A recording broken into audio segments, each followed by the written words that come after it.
Joining us live now from Bristol is the Business Secretary, Greg Clark. Mr. Clark, very good morning to you. Just in terms of what you were hearing there, morning. Just in terms of what you were hearing there from the Institute of Economic Affairs, I mean, politicians have been completely incompetent. I suspect you'd disagree with that assessment.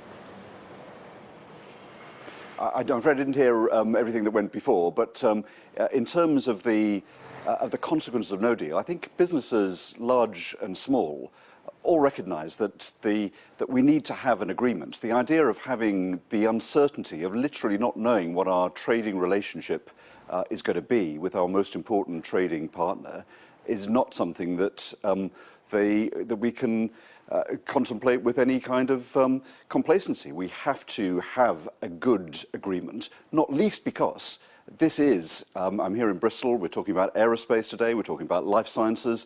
These are sectors that are booming around the world, in which Britain has huge strengths. We're leading the world, and we want to get investments made to take advantage of those opportunities. But there was always the possibility that there might, at the end of the process, by the time we reach March next year, that there might not be any deal struck.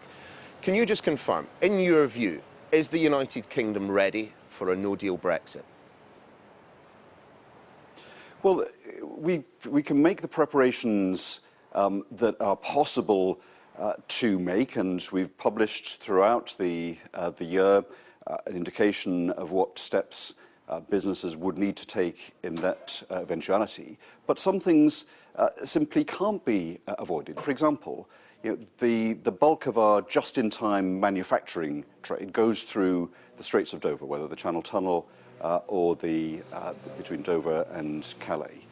That whole route, that system is based on having no customs checks. It's a kind of rolling motorway, as all your viewers know who use it. It's very effective. You can get car components being installed without any warehousing required, 4 hours notice. That's the way it operates, and it's simply not possible, and it wouldn't be possible even from the day after the referendum to build at the entrance to the Channel Tunnel, for example, huge customs sheds. There wouldn't be at the time, but actually, if your viewers know the Folkestone area and have been through the Channel Tunnel, you know it's between two cliffs. There isn't the space for that. So that's a good example of how we need to have an agreement in order to avoid. It would be crazy to disrupt at a time of prospective great prosperity in these industries, to introduce not just obstacles, but really to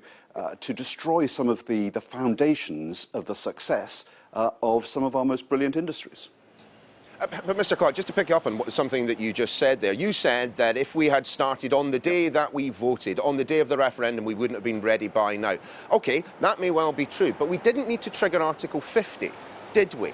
That's the problem with your analysis, that actually if we had delayed triggering Article 50, everyone knew no deal was an option, we could have been ready for the prospect of a no-deal Brexit. Well, I understand that argument, but if you think back, and it's hard to do so during that length of time, but actually what the European Union said was that they wouldn't even begin to have any discussions until we triggered Article 50. We were a full member until and a continuing member until we triggered Article 50. That was the notification that we intended to leave, and it's hard to kind of go back and remember that very clear view that until we'd served notice to leave, they couldn't have conversations. And so, yeah, but we didn't have a strategy when we started the negotiations, let alone. I'm sorry, Mr. But we didn't have a strategy when we started the negotiations, let alone having the capacity to deal with a no-deal Brexit. It has always been an option. The suggestion that many people are making, it has been a dereliction of the responsibilities of this government. We have a situation in which the Chancellor in front of the committee yesterday said, 2 years might be pushing it, we might even take longer than 2 years. You knew no deal was an option. We haven't prepared for it. I don't agree with that. And if you think of a relationship of over 40 years in which our supply chains have been developed together on the basis of this being industries, talked about aerospace, talked about life sciences, you can talk about automotive, that have grown up together. These were always, they're very deeply enmeshed. 2 years was never going to be enough to be able to separate them, but we shouldn't want to separate them. If we want to succeed and we want to create new jobs, let alone keeping the millions of jobs that depend on our success. Let's be clear, this is success. We are one of the most successful countries in the world at in the industries that are expanding in the future. Automotive, aerospace, life sciences, satellites. These are the areas that are growing. We have a fantastic reputation.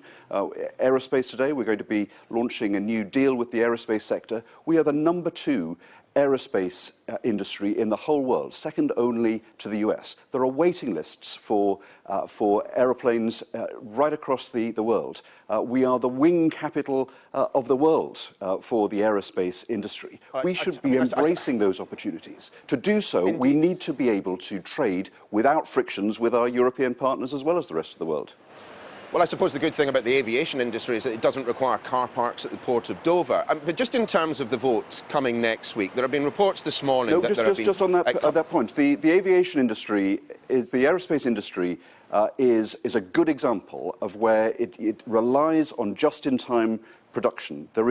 We don't make whole aeroplanes. We contribute to the valuable construction of aeroplanes that are made right across Europe and across the world. And we rely on being able to get components just in time to install. And if you've got to wait, or if there's any doubt that they might be held up in customs delays, that is not a sustainable basis on which to have an industry that is creating hundreds of thousands of jobs, very well-paid jobs. The jobs in the aerospace industry pay 40% above the national average. This is one of the expanding industries of the future. We've got one of the best reputations in the world. We mustn't do anything that would hamper that. We should be, as we are doing in Bristol today, investing in it, embracing those opportunities in the future.